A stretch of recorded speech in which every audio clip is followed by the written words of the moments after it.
Hi everyone, Jake here for FMSCOUT. Welcome to today's video where I'm going to show you guys how to master the transfer window. This is going to appeal to those who are beginners, but also there will be some tips in there for the more experienced players. So hopefully everyone will get some use out of this. And in particular, we're going to be focusing in on that first transfer window with a club where you don't know too much about them. Now we're going to be going through this together in real time as part of a FMSCOUT rebuild video that's going to be on my channel, which you can find linked in the description if you want to check out the full video. If you do enjoy this video though, or find any use out of it, smash the like button for me, comment down below what tutorial you'd like to see next, and subscribe for more content like this as we get very close to 150,000 subscribers at the time of recording. But here we go, we have taken over as FMSCOUT boss and I'll be guiding you through the steps I would take on how to rebuild a club. In terms of an order, we're going to cover some general stuff, then selling players and some selling player tips, and then signing players and some signing player tips. So hopefully you'll have everything covered here. But first I'm going to the transfers page and I'm seeing how much we've got in the budget, which is apparently £10.5 million and nothing in the wages. So I know roughly what we've got to work with. Now the first thing that I would always do, and my first tip to you guys, is go straight to the transfer clauses and make a little bit extra cash if you need it. Now we're looking for transfer clauses with a $sign next to it. That means we can cause some kind of action, and we're looking for the ones where it's players that aren't at our club currently. So Irfan Can Kaveci, I'm not bothered about him, he's at the club, as is Attila Zalai, I don't know how you pronounce that, but Eljith Elmas has left the club to Napoli, and now this is where you with your club can try and evaluate if it's worth selling these transfer clauses for some extra funds. It's what I do every time, and my rule of thumb is always to think about how much the money would mean to me now compared to the result that I might get from it in the future. So for example, this one here, 5% of Elmas's next transfer fee will be owed to FMSCOUT, or I can take 666 grand right now. Let's have a look at Elmas then. He's a 22-year-old, so there's plenty of chance that he will move in the future. And let's say that he develops loads and his transfer value doubles to £32 million, right? So this is a really good case scenario for Napoli. They sell him for 32 million. We'd then get 5% of that, so about 1.6 million. So realistically, taking £600,000 now might seem like a silly idea, but for me, I would go ahead and do this because I know he's probably not going to move for a year or two, and that £600,000 is going to be much more useful to me at the start in terms of rebuilding my club than it will be in a couple of years when I might already have the team where I want it to be. So straight away, we've added some money to the pot and we've gone up to 11.34 million. I'm then going to take a look at our squad based on a few things. So firstly, I'm looking at positions to see if we've got a particularly high amount of, say, wing backs or defensive midfielders, and that can kind of give you an idea of what structure you're going to play and therefore influence your transfer policy. For the sake of simpleness though, let's just imagine we're going to run with a 4-3-3 or something with this FMSCOUT team and work from there. I'm also going to take a look at the players with the most potential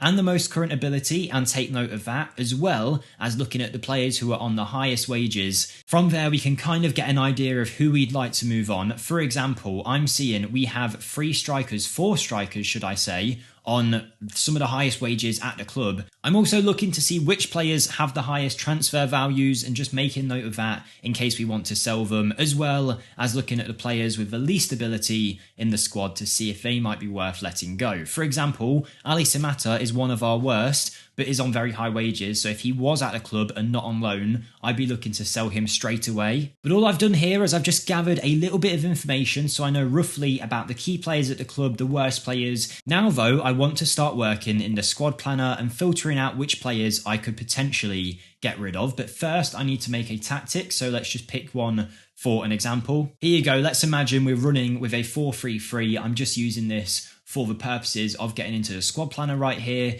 and sometimes this can feel quite overwhelming when you see all of the different options on the pitch. I've always preferred the original view, so I'm going to use that, and we're just going to get a rough idea now of which players we might be able to let go. And I've just done a bit of looking around in the different areas, and I found that right back seems to be an area that we're light on. I mean, we have one player in Asai Samuel, Ferdi Kadioglu can cover it, but he's mainly a midfielder by the looks of things, and Nazim Singare is out for the majority of the season, so maybe I need to focus on bringing in a right back to add some competition to Osai Samuel. But what I did notice, of course, is we had too many strikers, players, and now I need to think about which of these I can let go. But what I'm going to do here is use Enner Valencia as an example, and this is where I'm going to move on to the selling tips. Now, there isn't as much in terms of tips for selling as there is for the buying, which we'll get onto in a minute. But what I always suggest people should do is create bidding wars. And if you don't know what I mean by that, well, it's very simple. Firstly, we're going to go ahead and offer Enner Valencia out to clubs. Just take a note of the agent feedback here to make sure it says that the player isn't going to get upset if we offer him out. Sometimes that can cause bigger problems than it's worth. But a big part of this is not just to get a fee in for Enner Valencia, but also to get his wages off the books. And sometimes you should be trying just to get rid of the player at any cost, particularly if your wage bill is being stretched for no real reason. So yeah, just as a side note, don't always feel like you need to get a big value for a player, particularly those on high wages. Sometimes you're just looking to get rid of them. But let's go ahead now and see if we get any bids for Enner Valencia. I'm hoping that we will. And here we go. A ton of bids have came in straight away for Valencia. The two best ones seem to be one that adds up to £2.9 million. Everything else is nowhere near, to be honest. It looks like this is the best one from Zenit, so we're going to accept that and accept and give ultimatum to selected clubs. What that will do now is ask any of these clubs that have just bidded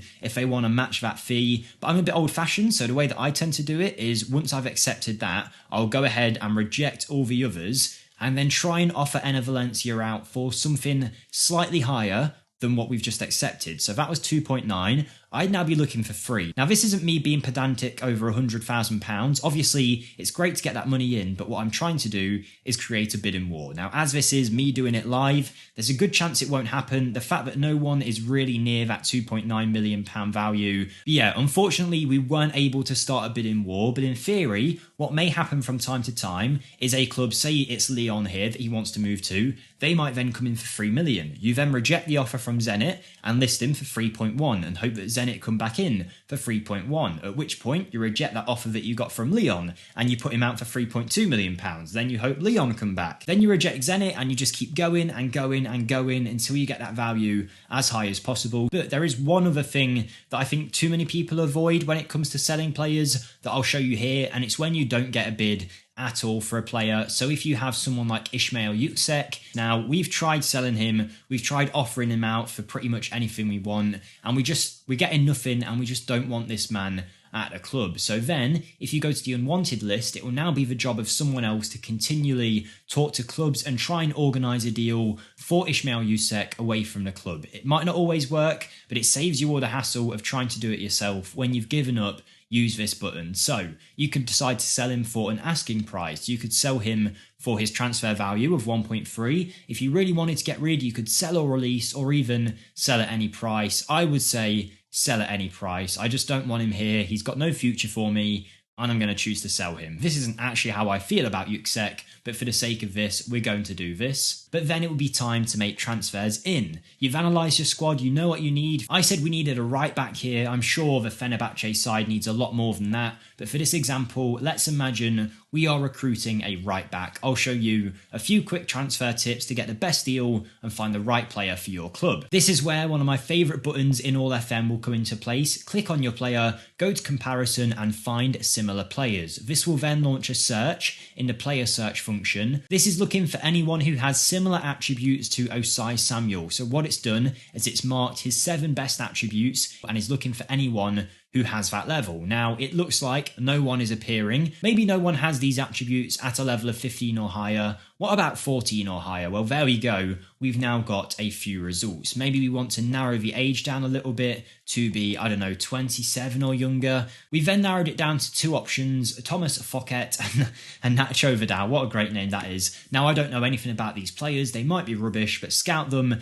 and at least it's given you a couple of ideas of players you could sign. Maybe we don't want them to have all 6 of the attributes Osai Samuel has, but just reach, I don't know, 5 out of 6 of them. And suddenly our horizons have been widened. There's loads of different options here. Maybe we want this guy from Zagreb. Maybe we want Connor Roberts from Burnley or Hatzidakis. But there's more ways than that you can get quick recommendations, and it comes from your director of football if you have one. Go to the transfer page, go to director of football and transfer targets. It's part of their job description, and if you trust your director of football to find you some targets, I can happily say, look, find me some right backs. He's given us some options that we could potentially sign with the money and their interest in us as a club. We can narrow it down further by saying, okay, only give me complete wing backs. There we go, suggest transfer targets. He's found one more for us. Maybe we want to go even further and say we only want someone who would come in on loan. What about free transfer at right back? Maybe we can find someone just to cover for the season. If you are trying to sign a free agent, remember, you don't always have to give them a contract straight away. If you don't know their attributes and you want to get to learn them a little bit more, offer them a trial at your club. You go to do this by going to the transfer section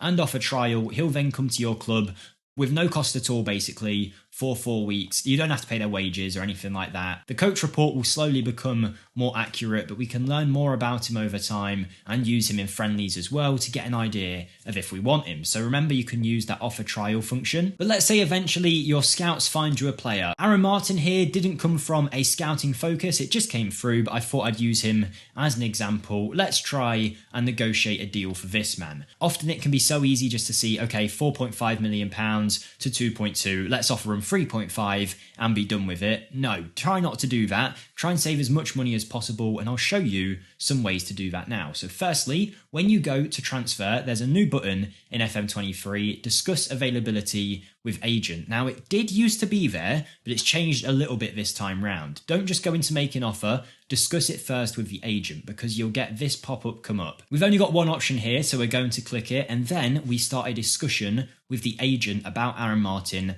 as a player. Now, you could go through and just hit agree, and this is what he'll expect when you go through negotiations. The transfer fee doesn't matter too much, but we know the agent is now going to expect £51,000 to £66,000 a week. They also want him to start the majority of matches and be a big player for us. You can nearly always negotiate this down and make your life easier. For example, if you don't think you want to start Aaron Martin that much, you can hit this button, or if you don't want to pay his wages that high, you can hit this. Look, it's obvious to me that Aaron Martin's wage demands are borderline ridiculous. If you click that, it will then come through in blue showing altered demands, and now he suddenly said he only wants 46 to £60,000 a week. It's small differences, but this is going to save us money over time, and it will mean when you actually give him a contract, they won't be expecting 70, 80 grand. You know what region they're in, and their idea of what they're going to get has been lowered because you haven't blindly agreed to give them 64 grand or whatever it started with. Now, the transfer value suggested was 2.2 to 4.5 million pounds. And as I mentioned, some of you might just go in and offer 3.5, and I'm sure that would get accepted, but play it smarter than that. We don't want to spend that much money, and there's a few things we can do to fix it. Firstly, you can do the simple thing. Offer on the lower end, suggest and see what they say, but I'm not going to do that here. Instead, I'm going to use a feature that so many people seem to ignore. They seem to think it's cheating almost, but this is how every transfer is structured in real life, really. Most of the time, a club isn't going out their way and paying £90 million for a player up front. It's often 45 million with 10 million the next season, 10 million the season after that, and another 10 split up if he scores 50 goals, if he gets 10 appearances for the international team. All of that stuff is factored in. You can do something similar to FM, and it is certainly not cheating. What we can do is we can say we'll pay £1 million now and £1.5 million in the future, let's say, and it will tell you down here that it's only going to take off £1 million of our current transfer budget, and that is vital when you don't have much to work with. We'll only now be knocked back to about £10 million. He won't cost us anything at all this year, really, and yes, he might cost us a little bit down the line in terms of instalments, but you'd be hoping in a year or 2 years when we're having to pay these that we've got the club to the point where £1.5 million doesn't matter as much as it would to us right now. We're going to trust in our judgment that we can grow the club, and therefore this money will be negligible down the line, and this is a good deal for us. Before we try and suggest this though, one tip I would always say is please go ahead and remove anything that you won't want to be included in these negotiations, particularly if you're looking at younger players. Always go in, hit percentage of profit from next sale. Now this is obviously something we don't want, so you want to click this button here and then remove and exclude. This will ban mines here from including any kind of percentage of next sale into their counter offer, and that's something you want to do to make sure you never see anything like that crop up, because they can be really annoying further down the line. Of course, if you want it there, go ahead, but I think most of the time you want to avoid that, because you'll buy a Wonderkid for £1 million, sell him on for £10 million in the future, and find out that mines have stolen 40% of a transfer fee, let's say. So let's give this a go. £1 million, £1.5 million in instalment, and no percentage of profit from next sale. They've accepted that straight away, which goes to show I could probably have got this even lower. So now we're getting a player who comes in as one of the best players at the club in that left back spot, and he's only going to knock off £1 million from our transfer fee, and we pay 1.5 down the line. We have mastered that negotiation, and if you really do your due diligence and don't spend too much on players, find the right guys for you, and then focus on pinching every single penny you can get the best value possible for your transfers. And with this £13 million, you could certainly bring in 7 or 8 first team players for Fenerbahce here. Not just, random players for your youth teams, but actual players like Aaron Martin that can come in and contribute. If you focus on the right deals and make sure you get the prices right and sell your transfer clauses and make the most you can from your player sales, you can do wonders. And of course, getting players off that wage budget gives you so much more manoeuvrability in the window and allows you to create the best squad possible. In reality, most of this stuff is self-explanatory, and I imagine the experienced players knew most of this, but hopefully even some of those little buttons and tips would have helped them out. But mainly for beginners, this is exactly what I would do, taking over a club that you know nothing about. If you have enjoyed it, smash the like button for me, subscribe for more, and most of all, have a great day everybody, and I'll see you next time. Thank you and goodbye.